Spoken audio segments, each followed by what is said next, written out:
Get Involved talks about the problems we're facing in the black community and also finds solutions to these problems and how you can get involved. So get off your ass. Okay, y'all. The last month of the year saw another senseless police shooting of Bettie Jones, a 55-year-old grandmother, and Quintonio LeGrier, a sophomore at NIU. The father called the police and said that Quintonio had a bat and was acting irrational. The police shot into the home rather than ask Quintonio to drop the bat. While shooting into the home, the police shot an innocent neighbor. Maybe if they didn't fire 7 times on a person with a bat and not a gun, then Bettie Jones would still be alive. Once again, this is murder, y'all. No tasers to be found. But look at the bullshit to save his face. Now all of a sudden Rom want to put tasers in the squad cars.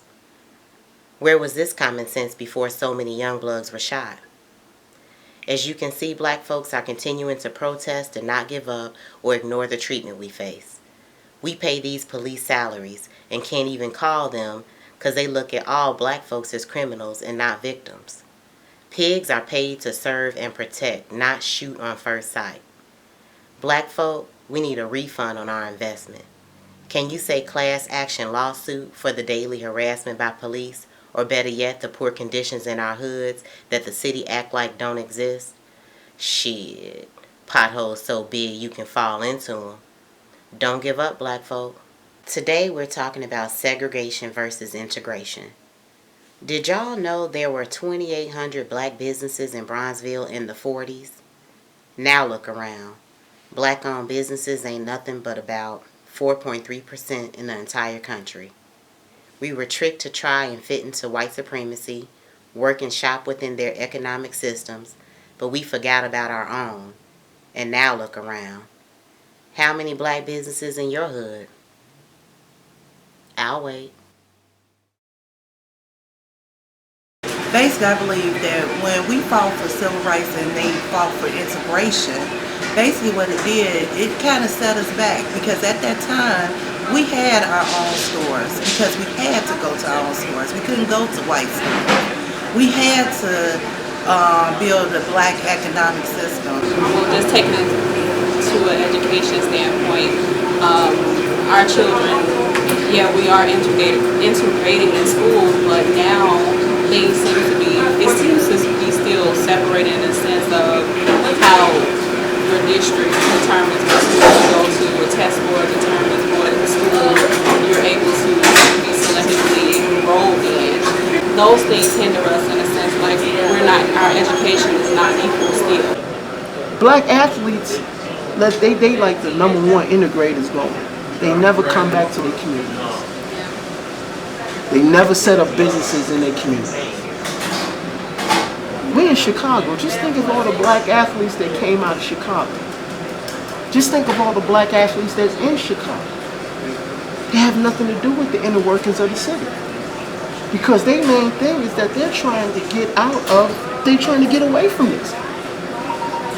But in the same breath, this neighborhood in less than a year can become regentrified. The white person can want to say, okay, we want to move over here. And then what happens with that community? The dollars start coming into that community. Where was that dollar before? We lost ourselves with integration, which is completely true. There was an interview done with an older gentleman in Beijing, and he was explaining how the reason they don't hire outside, the reason they teach their kids at home, they separate themselves in their neighborhoods, is because they have to fend for themselves first. You can't take care of everyone else and show solidarity with everyone else and expect your group to succeed. You can't do that.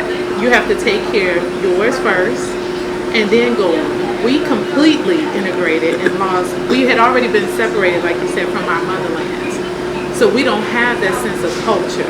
We don't know our beginnings. And they made sure to do that. And then as we built up here in the United States, they said, oh no, we have to do that here as well. So to do that, we have to make them feel like you want to be a part of the general population when you actually don't need to be. Well, you can be a part, but you have to have that separation to succeed. And I think if we get that back, we would be more, yes, we have to deal with you on an every day-to-day basis, but you need to know that we don't need you. And our kids, no matter how successful you are, whatever you do, always give back from where you came from. Because without that, it's the escape slave syndrome. The escape slave syndrome was a lot of slave masters would let their slaves leave, the smart ones, the ones that were going to rebel. He was going to be like, go ahead, you can go ahead and escape because I don't want you to put that on. So once the slave got where he needed to be into freedom, he didn't look back to come save the slaves because he didn't want to be put back into slavery. A person turning on his brother is nothing new. That's the Cain and Abel story. Yeah. These was the laws that was put on the books like in 1710. If you save a white person, you can gain your freedom. If you stop something from happening to that person's property, you can gain your freedom. Yeah. If you create something that benefits white people, you can gain your freedom. And if you tell on your brother and stop his movement, you can tell your people, you can get your freedom. So these things are Instilled in us. it's instilled to sell out. It's instilled because you're looking at the reward. And this is the thing with immigration.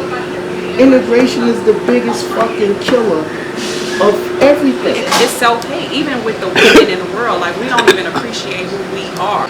Just being natural, or just, you have girls out here, they got weave all the way down to their butts. You know, like, they got blonde hair, green contacts in their eyes, and all of that is just a fact of wanting to fit in, wanting to belong. Who is the queen of the weave in entertainment? Because black women been wearing wigs. Yeah, Tina Turner. Tina Turner was the whole thing. Tina Turner rocked it. But who was the queen of the wig? The weave. Who was the queen? Diana Ross. Yeah. Diana Ross was one of the first major stars that had the big flowing weave down to her back. They did that. She didn't look like Diana Ross in The Wiz. No, she didn't. Imagine if Diana Ross in The Wiz was performing every day. Yes. That beauty, who she was. Right. How many people like The Wiz? But I mean, would have, I don't think she would have been more receptive to, you know, like, I guess she was trying to be more receptive to everybody. But she was accepted. But then. she was accepted then. She was Florence Griffith Joyner, Jackie Joyner Kersey. Jackie Joyner Kersey was a top-notch athlete. She was a beast. Yeah. She didn't get none of nearly what FloJo got. No. FloJo had the weave. FloJo had the nails. That's what I'm saying. If you look at Serena, you look at the transformation that she made. Yes. Because she was natural. She was You see what I'm saying? right. So it's like She when looked, when you're promoting, self-hate. when you're doing that, and it's not that this is what I'm gonna do, because her game speaks for itself. Right. But your look is everything. I just think back to when I was younger. The women that we saw didn't have the perm down their back. So wearing your natural hair that's what you did. You wore your ponytail. You got it's like you may have got your hair pressed, but for the most part you had your afro puffed. Them on Good Times with her African braids. It was like we wanted those braids. Right. Because that's what we were looking at. The teachers I had were ex-Black Panthers. Yes. And they was greeting us coming into class, hello King, hello Queen. Yes. They weren't just there to get a check. They were there to help us out, and they actually cared about us and nurtured us in class. They taught us things. I remember the one teacher, he would say, okay, now we've read from this book, let me close the door and teach you the real story. That's right. It's propaganda for us to hate each other. It's propaganda for us to just say, forget it, let's throw the towel in. We want to be you. Right. So whatever you tell us to do, we gonna do it just so we can fit in and be you. Okay. My final thought on separation versus integration is, we as Black people, we need to stop trying to fit into places where we don't fit, and we don't need to fit. We need to create our own, take care of our own, and stop worrying about making somebody else wealthy. Stop going to work for somebody else every day, making them wealthy. If we love ourselves more, we could be more, and we could teach the next generation to love each other, to stick with each other to help each other build each other up. The solution to our problem is that you can't solve a 500-year situation or problem in a year, in 10 years. This is a 500-year equation. So your solution is always going to be internal. It's never going to be an external thing. Until we come up with a solution as a unit, we're going to always play against each other. We're always going to have these problems. We have to build those connections back between our generations. Our elders, my generation, and then the younger generation. There's no connection or fluidity between us.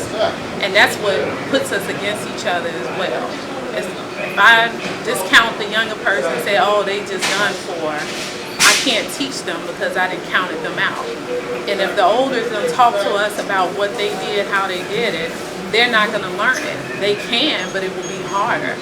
And we have to stop looking for other people to teach us how to do it. We can do it ourselves. We look for everyone to save us. We need the politician to save us. We need the government to save us. We don't need those outside forces to do it. We just have to come together and do it ourselves. It can be done. It's not going to be easy. And we have to come out of conscious denial. We have people who see it but want to deny it because it's easier to deny it and just keep it moving than it is to fight against it because it's not going to be next day's solution. So once we build those connections between all of us, it will make us stronger.